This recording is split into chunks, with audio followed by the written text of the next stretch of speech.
Welcome back to Heaving Bosoms, the podcast where best friends recap romance novels while giggling and stumbling upon life lessons.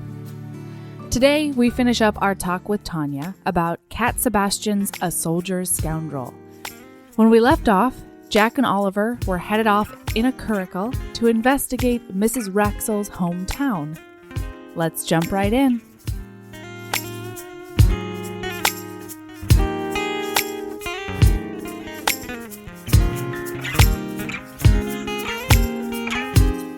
All right, cool. So where were we? Oh, they're in a curricle. They're going to the country. That's right. Oh, and they're doing the thing where they're like playing chicken with sexual tension. Yes. Which I love. So chicken with sexual tension, that is where you make up an excuse to lean a certain way so that you press up against them. Right. Yeah. Or a casual brush in some manner or another, or a tapping of the foot. The tapping of the foot. That's a good one. Yes. Yeah. And like literally, again, in 1816, that's basically a fucking hand job. Like it's so sexual tension. Also, Oliver's like, I finally have the upper hand. You hate this shit. Look at those beautiful sheep. He's just into it. Yeah, Oliver is a pig in slop right now. Yeah, he's feeling the sunshine. He's got a cute boy sitting next to him. He really doesn't know what else a person could ask for. He's so happy. He's so happy. So, okay. Then they get to a hotel. Yes, an inn. I say hotel. I just... An inn, you crazy person. Oh, guys, Tanya's such a nerd. She's so into historical accuracy. I am. And then I'm like, they stop at a Best Western. Yeah, they're in their England Times Jeep. Yes. They just pull right in. Right into the Courtyard Marriott in between London and the shit town. That's right. Yep. And so they have separate rooms, though, which I find already wasteful and dumb. Well, they have to, Tanya. They have to. Because otherwise they will be hanged. Yes. But like, I don't know what you want from them. Well, no, I feel like men, though, used to get away with like sleeping in the same, and men and women, like when they were traveling. But it's the class issue is the big one. It certainly is. Yeah. So they're in separate rooms, and Oliver keeps on ringing the bell because he can't get his boots off. Because he has a bad knee, shot knee. Yeah, and he's wearing like super fashionable boots, like a dumbass. No. We've all been like there. Like a good person. Like a person who understands boots. Yeah, it's cute. So he rings the bell, nobody comes, and he's like, well, I don't even know how to live right now because I'm a gentleman without a valet. And then somebody knocks on his door and he's like, oh, thank Christ, the person is here. And in walks Jack, the best person available. And Jack's like, I will help you with your boot. I would love to kneel before you. Yeah. And help you with your boot. And Oliver's like, oh, dear God, the sight of Jack Turner on his knees in front of me is just too much. Oh, it's so good. And then he takes off the boot and he says, are we quite done with the cranky and resentful portion of the evening? And then slides his hand up his inner thigh and it's makeout time.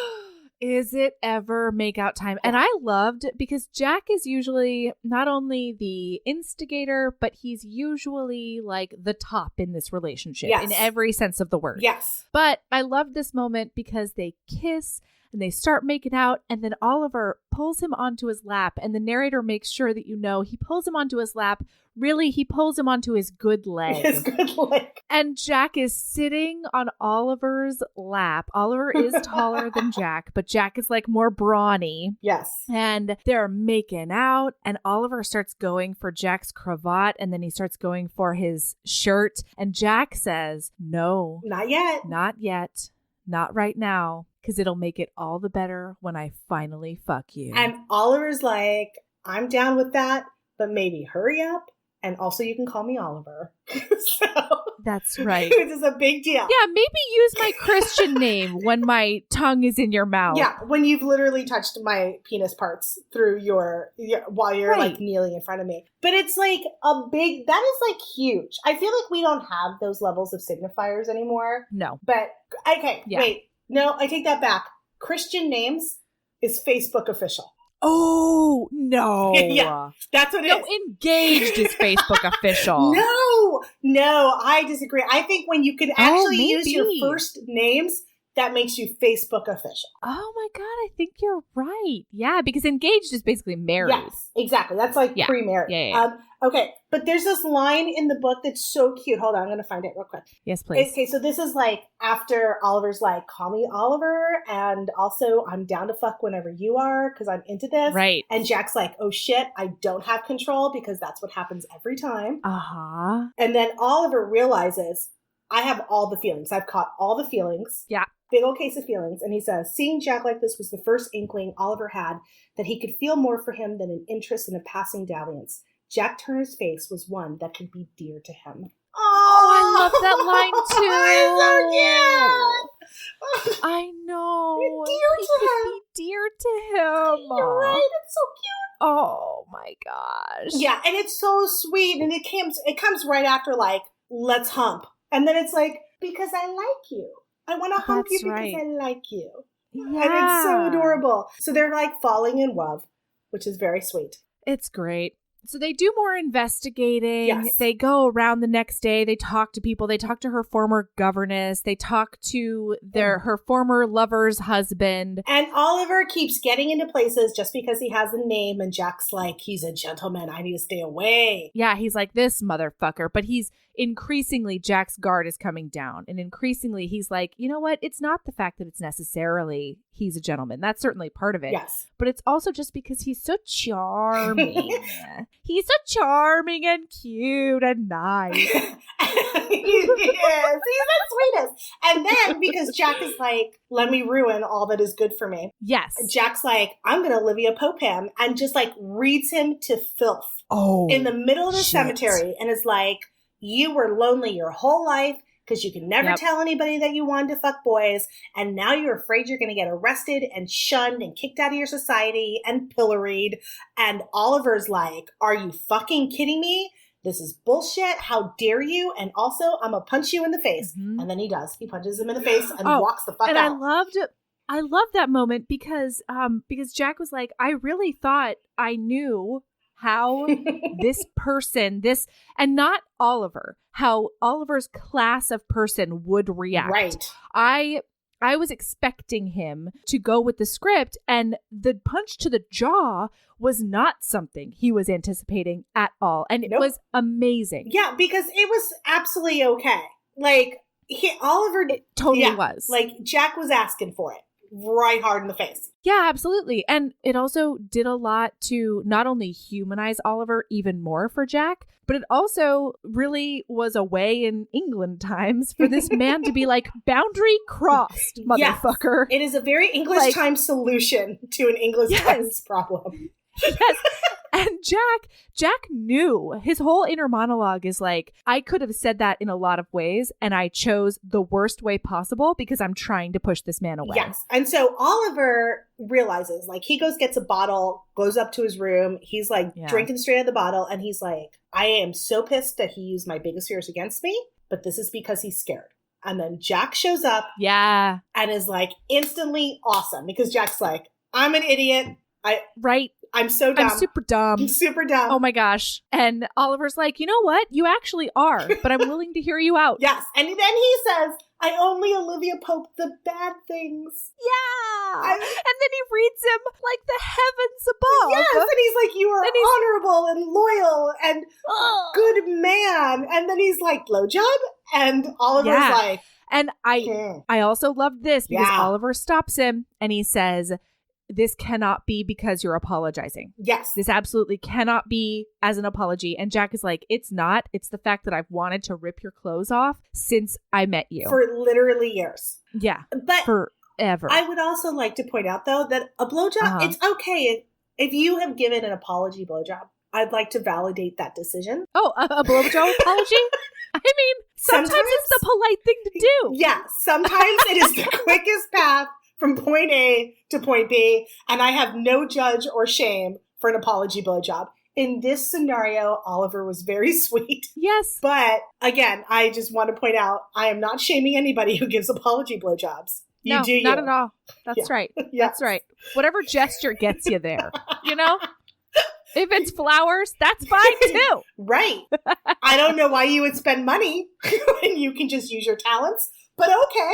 You do you. That's right. Maybe you send one of those singing telegrams that apparently still exist. I don't care. But in this scenario, Jack's like, it's not an apology blowjob. It's a, I really want to suck your dick blowjob. And then it's a good and boy, blowjob. does he. Yeah. Yeah. Boy, does he. He like rocks his world pretty fucking fast and hard. And Oliver, bless his heart, probably hasn't gotten laid in a long time. It's been a minute. Yeah. Yeah. So, I mean, it is like game on very, very fast. Well, and I like the fact that he wasn't embarrassed about that. Not at all. He was like, this is I'm about to just come right now. Yeah. It's just going to happen. Well, and then he's like, he starts reaching for Jack's breeches. And Jack is like, no, not tonight, because Jack will maintain control or he will die. And he's going to insult him to like try to get control back because that's Jack's thing. And he's like, I don't want to teach a newbie. Thanks. And Oliver's like, you don't know me. You don't know where I come from. And I really liked that Oliver was so good-natured about this because that could have been incredibly insulting. Yes. And he was just like, maybe you should find out how good or not good I am at these things. Maybe you should find out how practiced I am. With this wry smile on his face. Ooh. And then he gives him a very excellent hand job. And Jack's like, I am in deep emotional trouble. Yeah. I will now slink away. I has many feelings. Oh, God. Yeah. Because that's what Jack does. Jack feels the feelings, realizes he's feeling his feelings, and runs away. Yes. And then becomes a little rat. He's got to go back to the darkness. Where he feels most comfortable. Oh, because he's so sad. Yes. Yeah, and Oliver clocks it immediately. I fucking love it. The next morning, he's like, you know what? This motherfucker is probably going to do that thing where he tries to avoid me and not talk about what happened. So he shows up to his door like way earlier than is proper. And he's like, you're not going to have chance to go get breakfast. You. And we will breakfast together. Jack's like, you're right. I'm an idiot. And then they make out again because Jack is really good at being like, you are absolutely right on what you called me out. Mm-hmm. And then Jack says, super sexy line, I'm helping you with your boots tonight. Which is basically 1860. I'm going to fuck you so hard tonight, you're not even going to be able to wear boots tomorrow. That's right. I don't know how that analogy was terrible, but you get what I'm saying. It's into it. I'm into it. I'm into it. Oh, and then there's really good banter about 4 continents cocksucking. Oh, yeah. Yeah. This is the part where Oliver is like, I've had sex on 4 continents and paid for it most of the time. And Jack's like, all right, I don't know why you're like high-fiving yourself that you had to pay for it because you're too hot for that. Like, it's like this adorable banter. Yeah. He's like, why do you pay for something that most men would give you for free? Yes. You are a sexy beast. Yes. And then he's like, Oliver says, for what it's worth, none of them did half the job you did.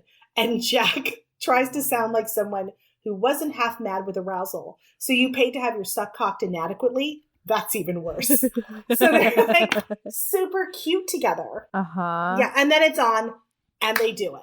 They do it a lot. Oh, man. Yeah. It is so good. Yeah. Are you worried about the quality of lubricating oil in 1816? Because that was on my mind.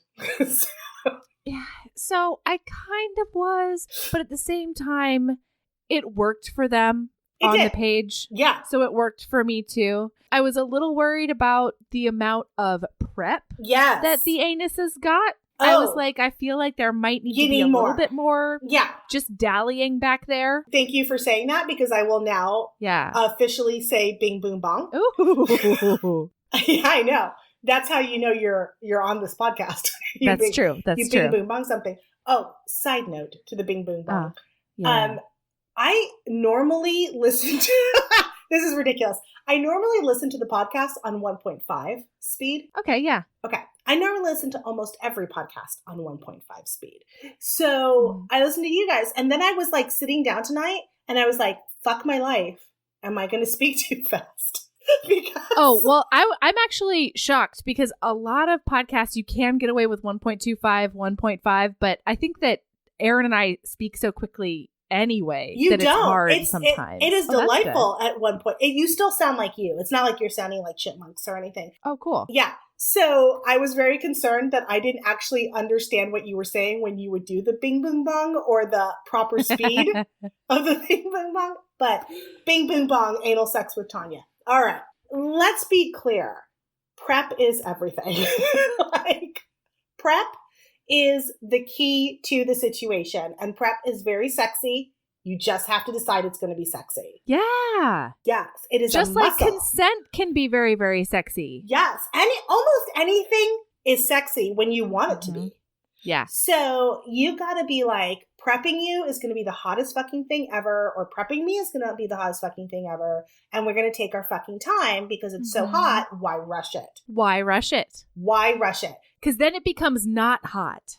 Yeah, it's not hot to stick a penis in a bum that's not ready. That's not hot. Right. No, it's not. It's not hot to see your partner flinch in pain. Yeah. Not hot. And it's like, the reality is that if you haven't had anal sex in a long time, in months, let's say, then you've got to treat it like you're back to square one. Yep. Yes. Exactly. I don't care how many times you've had it before. You have to start from zero. All the lube, you cannot use too much lube in this scenario. Be polite. I will give Jack a lot of credit for this. He asked if he could have an orgasm from prostate only. Yes. And Oliver was like, almost, but not really. And he's like, no problem. Handy reach around. So little reach around. That is polite. Well done, That's Jack. right. Yes. That's how you do that. Yes. Yeah. So they have, and then afterwards, Jack is like, oh my God, if I knew that it would be like that with you, yep, I probably would have bent you over my desk the moment I met you. I mean, like, don't get me wrong, Jack, darling, it was that good because you feel something for this man. Yes. I mean, there is instant sexual chemistry with some people, but when you add instant sexual chemistry to I actually like your face. Oh, golly. That is when things are a clicking. Yeah. Yes. And when you add a little bit of a smattering of respect in there. Well, that's out of control. Little bit of a competence boner. What? I don't know. Oh my God. Oh boy. Yeah. Talent boners and talent sex. I can't. It's too much. Yeah. Yeah. You know how I feel don't about that. Don't they mention talent? They did earlier. They do. We skipped that. Yes. But that is, I feel like that's a speech thing as well. It is. Absolutely. Okay. Essentially, to boil this all down, competence and talent make people hotter inherently. So hot. So a person who is very average looking or frankly traditionally unattractive can become super fucking hot when you see them perform well. Oh boy. Woof. There are plenty of speech people who would have never gotten laid, but for their talent. No. Not at all. It's so real. Mm-hmm. Yeah. And so that's that. They have lots of good, and then they have morning cuddly sex. That's really nice. They do. And it's so sweet. And I really like the morning cuddly sex is mutual masturbation. Well, it's fraudage. Joint hand jobs. Yeah. Yeah. Yeah. It's lots of rubbings. Yeah. So, because once again, sex does not necessarily equal penetration, straight people. Oh my God. God damn it. Mostly straight men. Oh straight my men, God. if you're listening. Who taught them that? I hate it. Who Get over taught yourself. them that?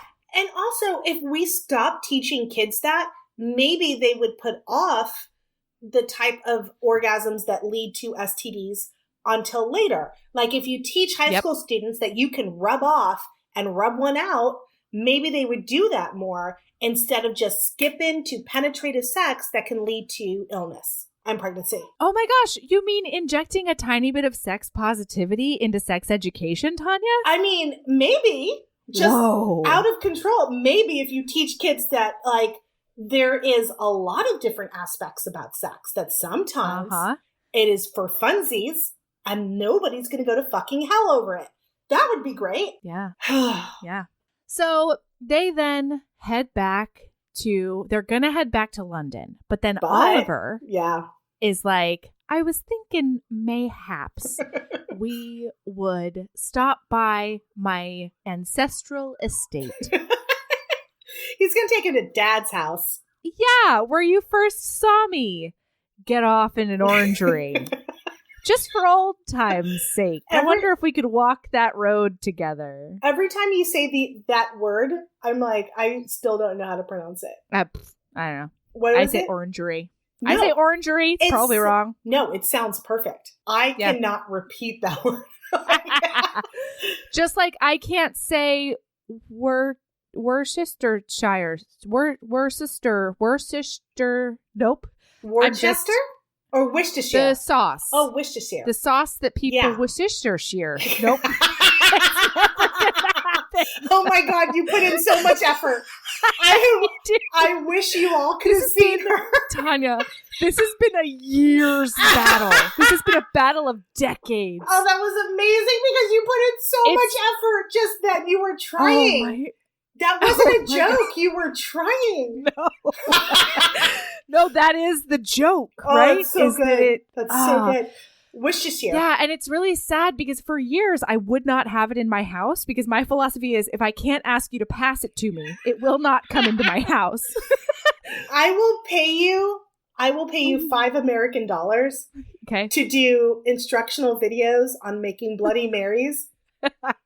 Just so you have to say it every time. I will pay you $5 a video. Oh my God. Well, and now my favorite Kahlua pig and cabbage, like slow cooker Kahlua pig and cabbage recipe. Yeah. It has that sauce in it. So I just have to make that by myself. Okay. First of all, the next time I visit you, you're cooking that. Second, Worcestershire. It's Worcestershire. That's why I thought you were saying Worcester. Which is both England Times and Bostonian. Okay. Yeah. Okay, so they go to Dad's house. They go to Dad, and Dad is like, the fuck Jack Turner is with you. Yeah, Dad's a motherfucker. Dad's a jerk. That was the most mild way I could say that. Dad's a fucking dick. Yeah. And this scene broke my heart. Oh, yeah. Oliver's with his dad, and his dad's like, Jack Turner is a valet and a scoundrel. And then there's this nonverbal look between them where Dad's like, also, he fucks dudes with his eyes. And Oliver's like, you are suspicious of me and you won't say it because if you say it, we'll have to deal with it. And it's awful. It's just awful for poor Oliver because his dad thinks he's like a horrible, disgusting pig. Yeah. And his dad is actually the horrible, disgusting pig of a man. Obviously. Yeah. So, yeah. So that's nuts. And then the dad pulls Jack into the room without Oliver. And he's like, all right, I know that you're a scoundrel and a criminal. And I genuinely do appreciate the fact that you took care of this motherfucker last time, meaning his son-in-law. However, you did not take care of him adequately. So I don't care what you do. He does a lot of nonverbal, gentlemanly, blah, blah, blah. That's basically like, Jack, you're going to kill this motherfucker, right? Yep. And Jack is like, I'm not a murderer, sir. Yeah, there are many people who will do that for you. Yeah. I am not one of them. Yeah, he's basically like, murder say what now? That's not me. Yeah. And the Earl is pissed off that Jack won't be a murderer. And so super mad. He's super mad He's about like, it. what are you good to me then? Yes. You're not. Get out of here. No. Also, maybe I will give you a truckload of money to stay away from my son. And Jack's like, I'm just walking out of this room now. He doesn't say no. He just bails. And who is overhearing? And Oliver has been listening. Yeah. And Oliver's like, he's like, this breaks my heart, the fact that this guy didn't outright say no. But because he's Oliver and not like every other man in the universe, Oliver's like, fuck it. I'm going to be great fucking boyfriend material and Jack will have to make a decision, but he's going to know what, if he walks away, what he's giving up. And he like invites him to dinner in the private terrace and seduces him in the library, which is an excellent place to be seduced. What a great place to be seduced. Yes. And then right before they can like get upstairs to like do the deed. Oh, wait. No, in the library, when he is seducing Jack, he finally gets to give him oral. Yeah. And Jack is like, I promised myself I wouldn't let him. Oh God, it's so good. Oh no. Yes. Jack gets blown in a library, which who amongst us has not pictured that? So Yeah, totally worth building your own library just for that. Absolutely. Oh my God, our friend Sara Netzley, I'm going to make her post pictures when she's done. Is she building herself a library? No, her and her husband bought this new house. And the house had, I can best describe it as the library from Beauty and the Beast. Oh. And I'm not exaggerating. I wish I was exaggerating. But no, I don't wish. I'm glad I'm not exaggerating. It's incredible. And the moment they are done, because I mean, the moving in process is going to take a whole year to like finish everything. Wow. Yeah. But I'm going to make her post pictures. And that, like, poor Sarah's going to have to deal with me dragging somebody to her house to have oral sex in her library. That's what it boils down to. I mean, I don't think that anybody would be a good friend if they didn't co-sign on that endeavor. Thank you. I feel like we're close enough that Sarah's going to understand. And then we'll go upstairs and, you know, have a cocktail with them. But obviously, there will be oral sex in her beautiful library. That's right. You gotta just pop off for a few minutes alone. Yeah. It's fine. It's great. Also, Sarah's a cultist, so I'm going to make her post pictures in the cult. That's what I'm saying. She's got to post pictures in the cult. Yeah. So, all right, where are we? Oh. So then, right after all of this happens, they find out that something cray has happened back in London, you guys. Oh my God. Yep. Problem solved. Somehow, this motherfucker's dead. That's right. Brother-in-law who rapes maids and beats his wife. Yeah, he's dead. Yeah. Brother-in-law's dead. A horseman has arrived, like a horse person with the note. Right. Yes. Here I have a note. They sent an express, probably. Yeah, it was, again, it was like the Pony Express before the Pony Express. Right. Yeah. Okay. So Oliver is like, Jack, I know you've been with me this whole time, but did you do this? And Jack's like, dude, you know I'm not a murderer. You know better. And Oliver's like, did you accept money from my dad, at least in any point? And Jack's like, that's worse than being called a murderer. Get the fuck out. Just done with this. Yeah. Yep. He's like, I don't know why you think that I would ever even contemplate something like that. Yep. And the fact that you did makes me think that we don't have what I thought we had. So Oliver goes back to London because he's a dummy and he absolutely knew better, but he crossed that line. And this is where I fell in love with his sister. His sister is a badass. Because Charlotte is in full head to toe black morning attire. But she's reading a really good novel and eating cake and high-fiving 1,000 angels because her fucking husband, who was a piece of shit, got drunk and fell down the stairs, and she's so happy. She's Ding Dong the Witch's deading, except in full morning attire. She's just like, I will be proper about this, but ooh, best day ever. And she's best day ever. She's like, I am so glad I'm not allowed to be around the rest of the gentry because I would lose my shit laughing and they would notice. I would not be able to hold it together. Oh, it's so excellent. Okay, so then Oliver goes back to Jack's office and they're sort of still in a fight. Yeah, but he's there to apologize. He's there to be like, I know I'm a dummy. Yes. Like, it's Oliver's turn to sort of prostrate himself. Yes. And Jack is like, yeah, you are. I would never do that. But then they get into a fight again because this is where Oliver learns about privilege. Yes, he does. Yes. Because Jack is like, I will find out who killed your brother-in-law, but I am not turning it in. I'm not going to get them arrested. And Oliver's like, but that's anarchy and not justice. And Jack's like, dude, nobody gets justice if they don't look like you. If they are not a rich white guy in this culture, nobody gets justice. Yep. And he doesn't explain it, but we find out later that his mother's killer wasn't even looked for. Like, nobody gave a shit that his mom was murdered. Because nobody cared about a dead whore. Nobody cared about a dead whore. And, like, which is a problem we still have today. Which blows my fucking mind. That the police still don't care when it's prostitutes and with people they don't give a shit about. And so Jack explains this to Oliver, and then he's like, and stop talking about law like you give a shit because you love breaking it when it comes to my penis. Yeah. And Oliver's like, oh, you're not wrong. It's so true. And I love that when, like, Oliver slinks away and is like, no, I'm trying to be mad, but I know I'm a dick. He tries to play with his nephew, and it just does not go well. Yeah. Like, his nephew's like, starts crying, and the governess just picks him up and takes him away. And he's like, I couldn't even play with my nephew, right? Like, I know. Just an asshole. So I'm just a goddamn black cloud. Yes. So he goes back and he's like, I'm really sorry with my mouth parts. And that works. Mm-hmm. And then there's rimming, which is... There is some really good rimming. And it's also written in such a... It's written from Oliver's perspective, which I really, really liked, because Oliver is the one receiving the rimming. Yes. And I loved the way that he was processing this on the page. Yes. Because he was very much like, he was kissing down my back. He's going down. Oh, God, he's not stopping in his southward movement. Oh, Jesus. Oh, wow.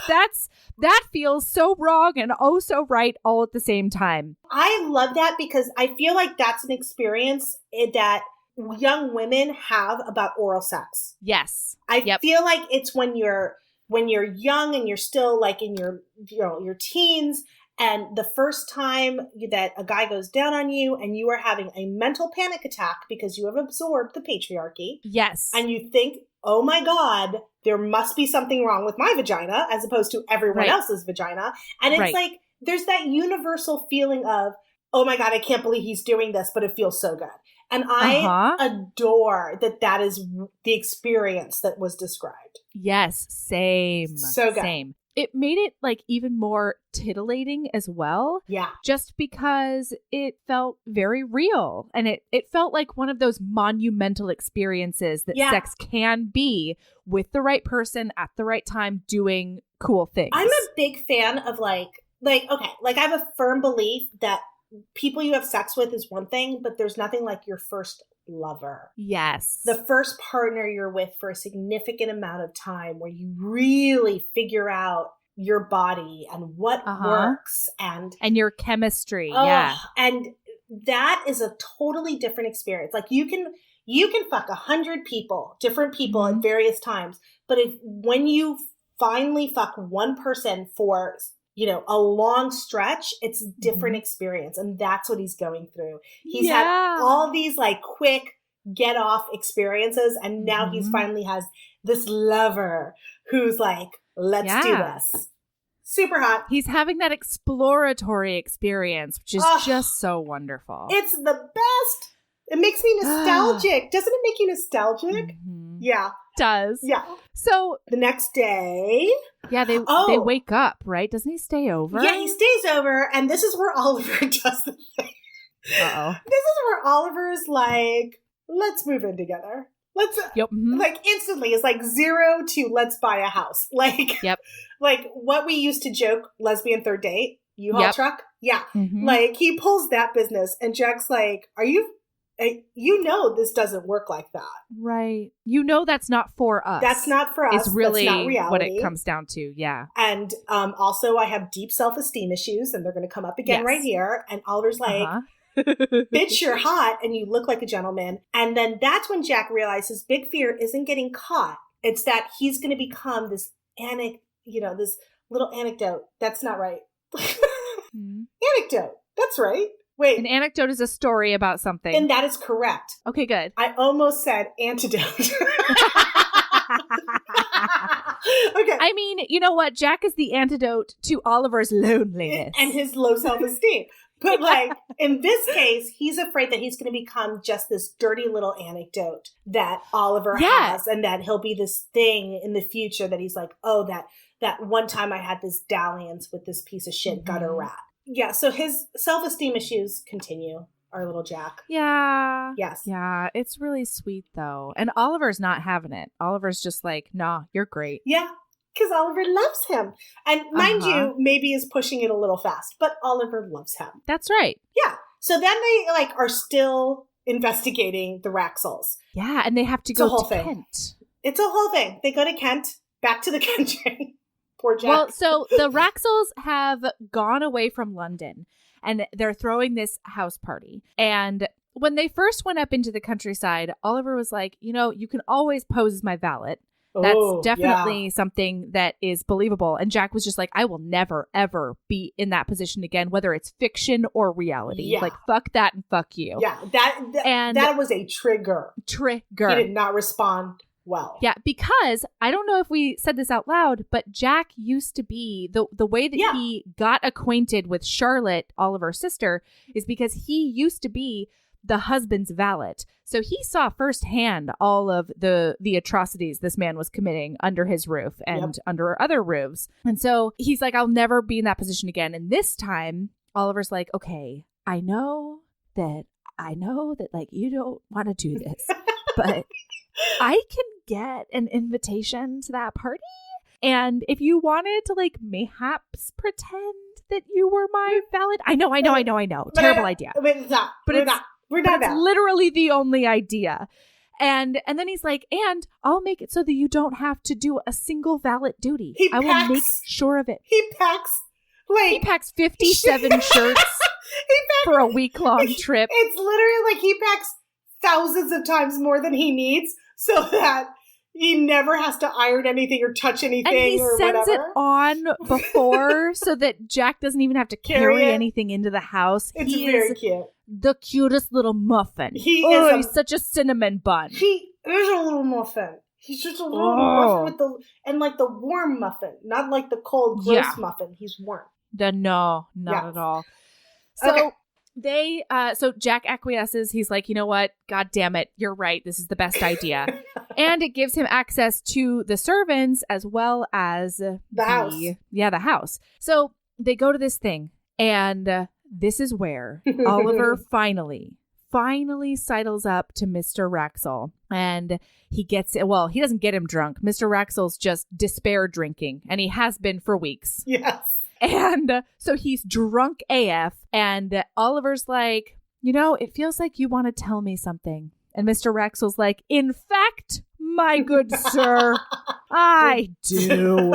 Turns out Mr. Raxel's the one that originally found the letters because he was snooping like a dummy. Yeah. And he interpreted that she had this lover before that she was still attached to, and that his family was right, and she only married him to social climb. Right. And he's been like, and I was in love with her. I am in love with my wife. And then the letters got stolen from him. Yes.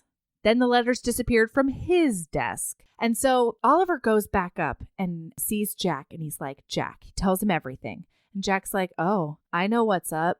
I know what happened. Yeah. So we're going to go get those letters. And he won't tell Oliver exactly what happened. Yes. And mind you, we should probably mention that they're at Mr. Raxel's mom's house. That's who lives in Kent. Yes. Yes. And she's a vile little bitch. No, not Mr. Raxel's mom, because they disowned him. Her mom. They're at her mom. Mrs. Raxel's mom's house. And she's kind of trashy.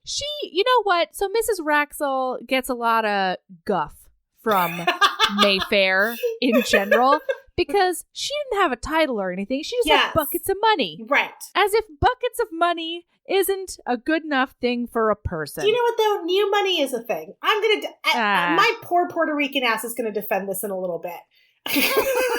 You got to be away. You can't build the McMansion in the middle of like the 100-year-old homes. No, of course. Right. Of course. Now, but they also didn't do that. Right. Well, she's kind of rude. She's kind of rude to Jack. Well, the mom is. Yeah, totally. And so, like she's fine, but the mom is kind of a bitch. So they're at her estate. Oh, and the mom, Jack has been attempting to help Oliver's reputation by telling everyone what a lady, what a man whore he is with the ladies. And then her mom is being rude to Jack, and she's like, if I find out that you are going anywhere near my daughter, you will pay. Yes. And he's like, oh, hum, you elderly woman. Yeah. Her. Also, I do love that Jack evaluates every member of the gentry by how they treat their servants. He pulls his Olivia Pope observation skills, and he notices, and he does not kind of like the way this woman talks to her servants or the way that they are around her. So it's the middle of the night. Jack's like, I know where these letters are. I'm going to show you. And he's trying to be impressive, so he just doesn't tell him. Yeah. And they have no candle because they're being really, really sneaky. They're being little spies. And no candle means is dark, and I don't understand it. It's so dark. Have a fucking candle. You can hide it. So dark. You can cup it if you need to. I don't get it. Yeah, and you can like it out real quick. Yeah. You know? What was that again? You can. So, all right. So then all of a sudden, Jack, they're in the hallway, and Jack hears the snick of a handgun being clicked, being cocked into place. And he's like, oh no, my lover. And he hurls himself, and I see it in slow motion. Oh, same. And he pulls Oliver down to the ground and covers him with his body, and literally a shot rings out. Gets shot. And then they get back to the room, and Oliver's like, oh my gosh, you got shot. I hate your job. Your job is stupid. Your job puts you in danger, and I like you with all of your blood in your body so that all of that blood can go to your cock. Yes. And stop getting shot and let me buy us a house. I want you to stop getting shot, and I want to buy you a house. And Jack doesn't say anything. And Oliver's like, really, dude? And Jack's like, I don't think I was the target. And then that's when Oliver realizes that Jack saved him. And he's like, I love you, you stupid dumbass. Yeah. And Jack's like, you should probably fuck me now. No, this is one of my favorite lines, because he said, I love you. I want you to stay alive so that I can continue loving you. Yes. And Jack says, why in the world would you do that? And Jack says, so that you would know you're loved in return. And he's like, the only way you can do that is possibly dying? Like, use your words, you toxic masculinity motherfucker. Just tell me that you love me. Yes, it's so sweet. So he's injured. He's got an arm injury. And he says it's just a scratch, which I immediately went, no, it's not, because you don't have penicillin. So it's not. So true. Are you fucking kidding me? Yeah. You don't have penicillin. You barely have like antiseptic. No, pour some fucking booze on that shit, at least. Yeah. So Oliver tends to him in a doctorly fashion. And then Jack is like, you're right, Tanya. He says, I really think that you should fuck me now. Yeah, because you know what? Yeah. We don't have antibiotics, but we do have endorphins. That's right. That's what we got. Endorphins can cure so much. Oh my God. Well, and I do love the fact that, and this is also, I loved this moment because I think it's very what hetero women never get, or like usually don't get, because he's like, you're injured. I'm not letting you fuck me right now. And then Jack's like, no, I wasn't thinking that at all. Actually, I was thinking that you should be the top this time. And Oliver's like, he did. I could maybe get down with that. Yeah. And one of my favorite Dan Savage like quotes is, if hetero dudes were always the ones getting fucked, they would understand why sometimes ladies aren't in the mood. Yes. You know, like if you are the one being penetrated, it's a little bit more of a production. It is. Then it just is. It just is. I don't know why. Sometimes I'm like, this is where I get into the thing of like straight dudes are willfully ignorant. If you cannot for 5 fucking seconds understand that sometimes I don't want anything in me. It's not you, motherfucker. Yeah, it is anything. Right. I don't want my own fingers in me today. Like, back the fuck up. Mm-hmm. And if you want to offer something else, you want to put something else on the table, we can discuss it. Right. If you want to trade other sorts of favors, that would be fine. Yeah, but there are days where this is like locked down. That's right. And I just, willful ignorance. It is true. Yes, I agree. So they have excellent sex where Oliver is the top for the first time. Yeah, and it's down. It's really sweet. It is really sweet. Yeah. And like they talk and they have banter through all of it, which I love. I love that there's like this feeling where they genuinely like each other. It just doesn't stop for sexy times, which I hate when that happens. Where you could like literally lift the sex scenes out of a book and it wouldn't make a difference. Completely. Yeah. Completely. I do not like that. Yes. So, yeah, it's very cute.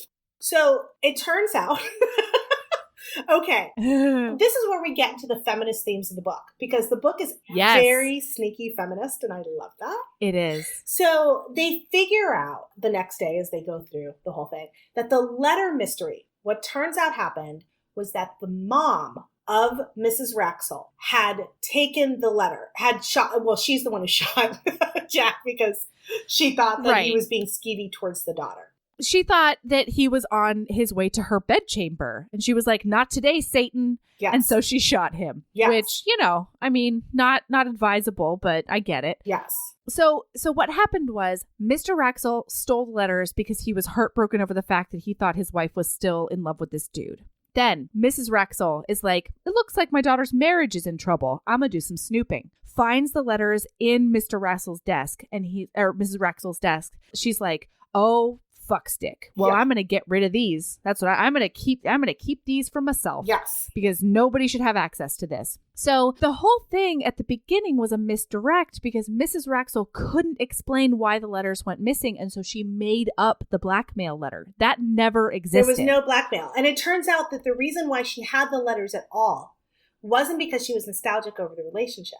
Yeah. It was that her ex was a dick. And he had written her like really graphic things, and it turns out that he wasn't kind to her. The illusion is that he was sexually abusive towards her.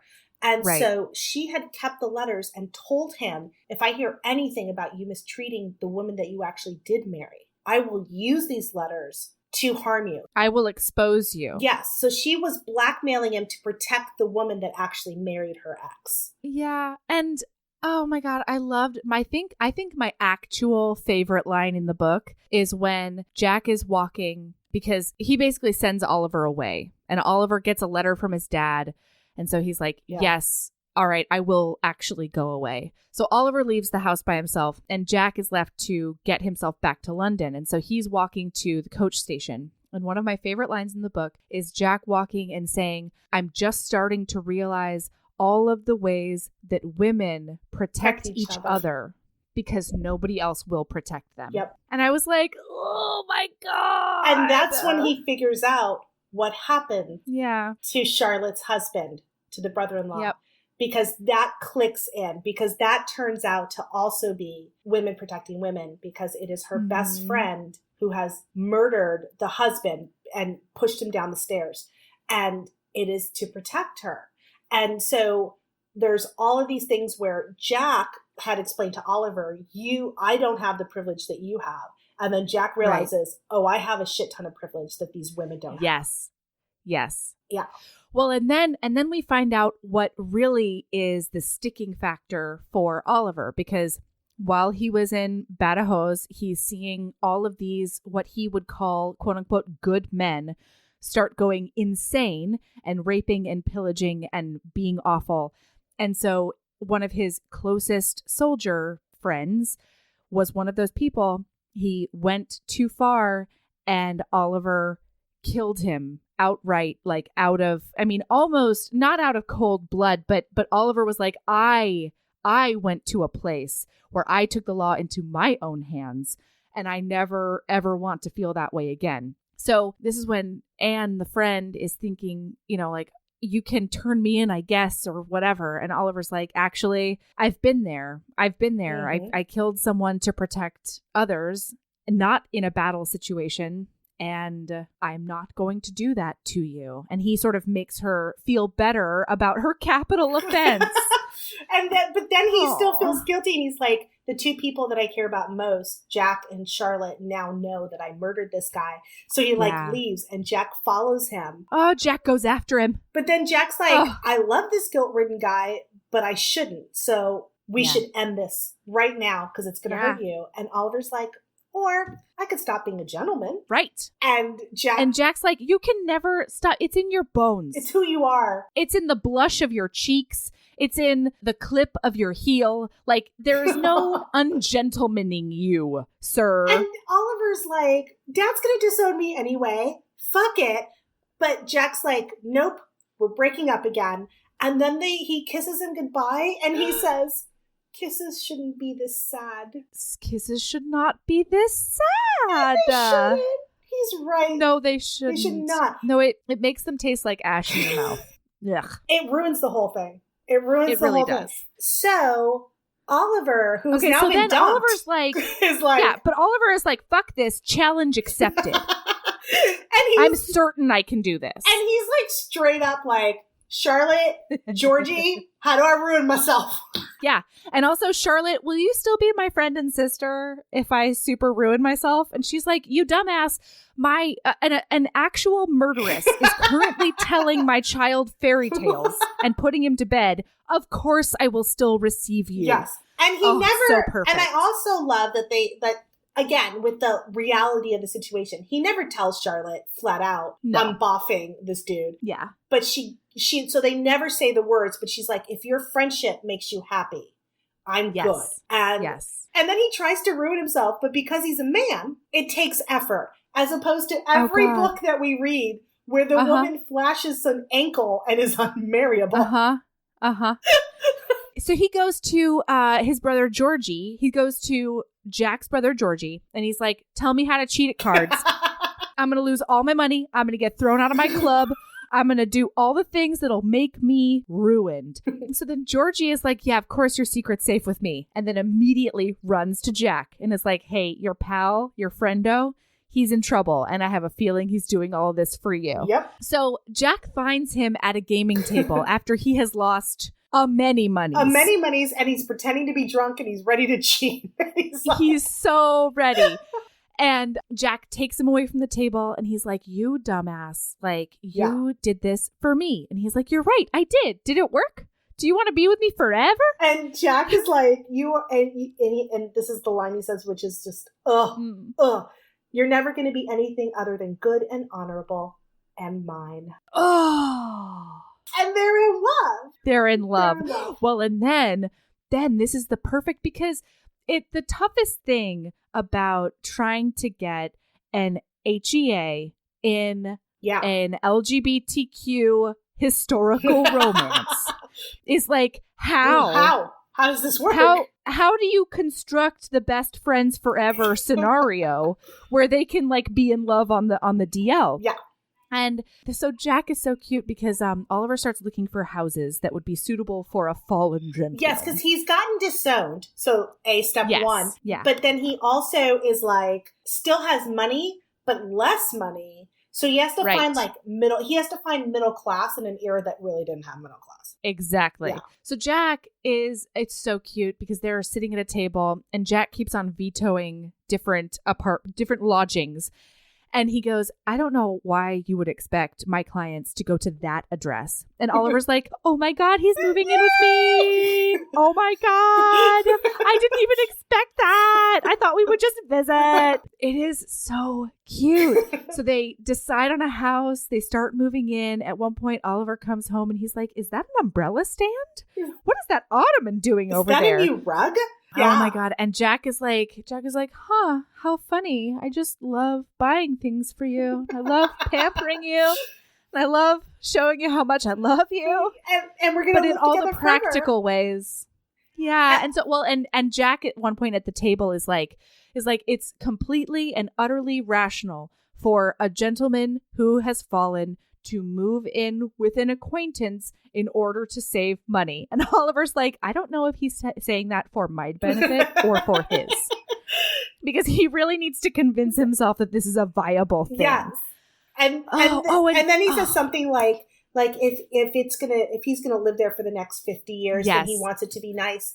And that's when Oliver realizes that Jack's all in and that he really is. This is going to be forever's. And I love it because they're gonna be, confirmed bachelors together forever doing it. Oh my God. And Oliver's going to help with Jack's business. And so it's like all of the Sherlock Watson fan fiction I've loved forever. Oh my God. Have I sent you the one where they're tennis players at Wimbledon? No, ma'am. And I am angry with you. I am officially angry with you. I don't even know what I'm doing. I will send that to you immediately. It's so good. It is definitely Sherlock and Holmes, and that's what we're imagining. It's so good. This is such a good book. I cannot wait to read the other two. Yeah, same. Yeah. Same. Yeah. Good choice, Tanya. Thank you for the rec, Sarah McLean. Sarah McLean, she's doing her thing. She's good at it.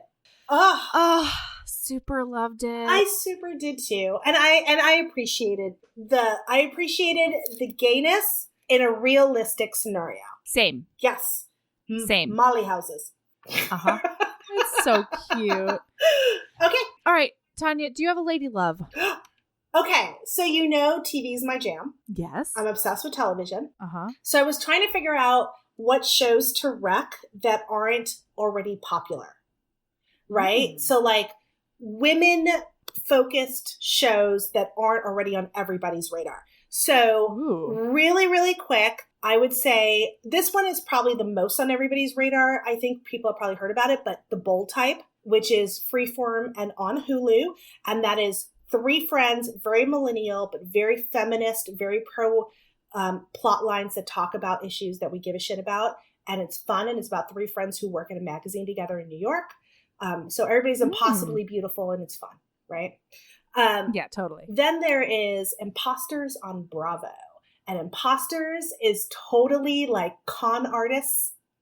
And there's romance and comedy and intrigue, but it's very frothy and it's like eating the fluffiest cheesecake you've ever had. And I love it. Yum. And then if you liked Firefly, if you're one of those people who we all loved Firefly, yeah, Killjoys on SciFi.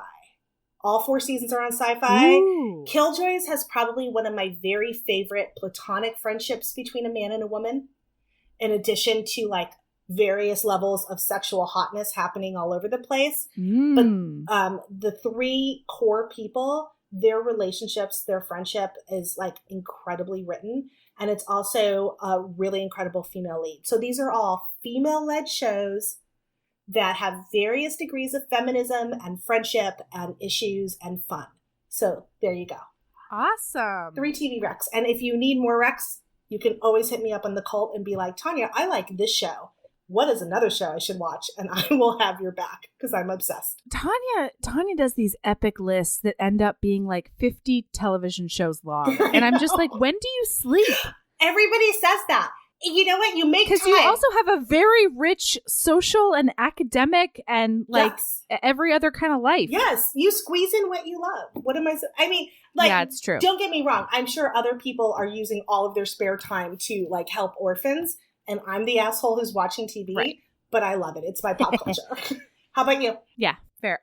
My lady love is, I don't care what kind of hair type you have, invest in a deep condition. Seriously. You are right. Yeah. I just remembered that I should be doing this because I went for about like a month and a half stretch or so where I just kept forgetting to do face masks and deep conditions on a regular basis. And I was like, man, I really feel like I need a haircut because my hair is just not curling in the right way, or like the ends feel really dead. Mm. And then I realized I'm a super dumbass. And of course, I did it in the most mom of a toddler way possible because I put it in my hair at like noon thinking, okay, I'll take a shower when he goes down for a nap. And then promptly got stuck in doing 13 other things and then realized at 8 p.m. that my hair has been in a bun all day. I love that. Because I have a deep condition in. So I finally washed my hair out and then put like an oil in it. And I am refreshed and rejuvenated. I did not need a haircut. My hair just needed some love. I will tell you that sometimes I will just use olive oil. Yeah. And then let it soak and then wash it out, right? Like I'll just slick it up and do it. And when you have coarse hair, you got to go hard. You can't be using the delicate shit. You got to go in. When you have thick hair, coarse hair, or curly hair. So yes, you're absolutely right. Yeah. Yeah. And your hair looks great. I can see it from here. Thank you. Yeah. Yeah. And this is, I haven't washed it in 4 days. It still looks this good. No, it does. It looks bouncy for 4 days. Nice. Yeah. I know. I like it. Yep. So that's it. Yep. All right. Tanya, thank you so much. Thank you for inviting me. Are you kidding? Podcast. I cannot tell you. It's the best. I cannot tell you how much I appreciate you and Aaron like allowing us muggles to be in your world. Oh, I should probably mention that real quick. I am Chris Evans is the best Chris, and I'm a Ravenclaw. So and I agree with Aaron about productivity, and I agree with Mel about babies. Wait. So you're a Ravenclaw. What Chris are you? Chris Evans. Yeah, Evans is the best Chris. Evans is the best Chris by a fucking mile. Yeah. I don't understand.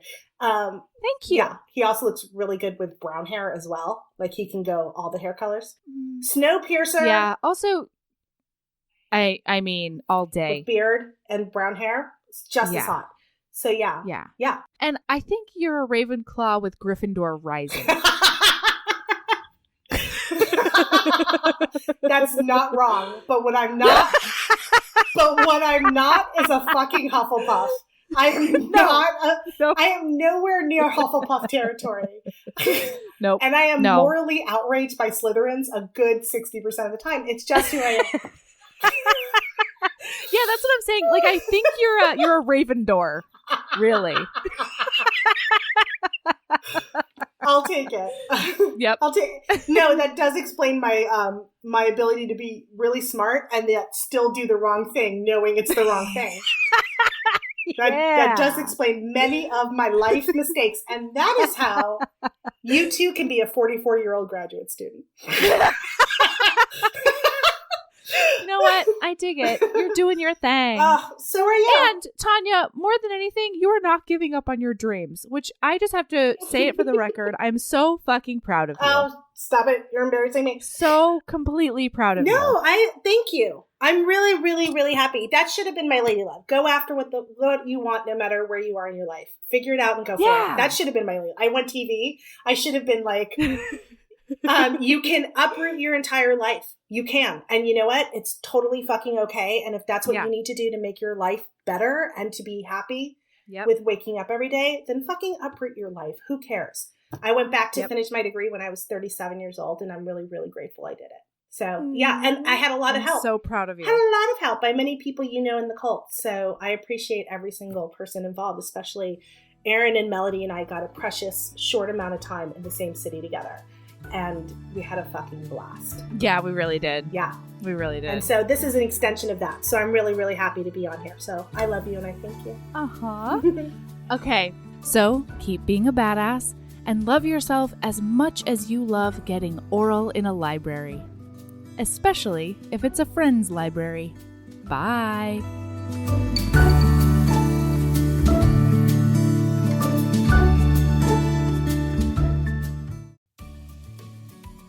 Hey, you. Yes, listener, you. Are you loving the show? If so, please leave a rating and review in your podcast app. The 90 seconds you take to say something nice not only helps new people find the show, but it makes me super smile over at HBHQ. Also, I've had a few people ask, and the answer is yes. We are still doing the 5-star bribe. If you leave us a review with 5 stars, then we'll do whatever book you want. We're real deep into the list, though, so it might be a while. Lilas! Okay, back to the show.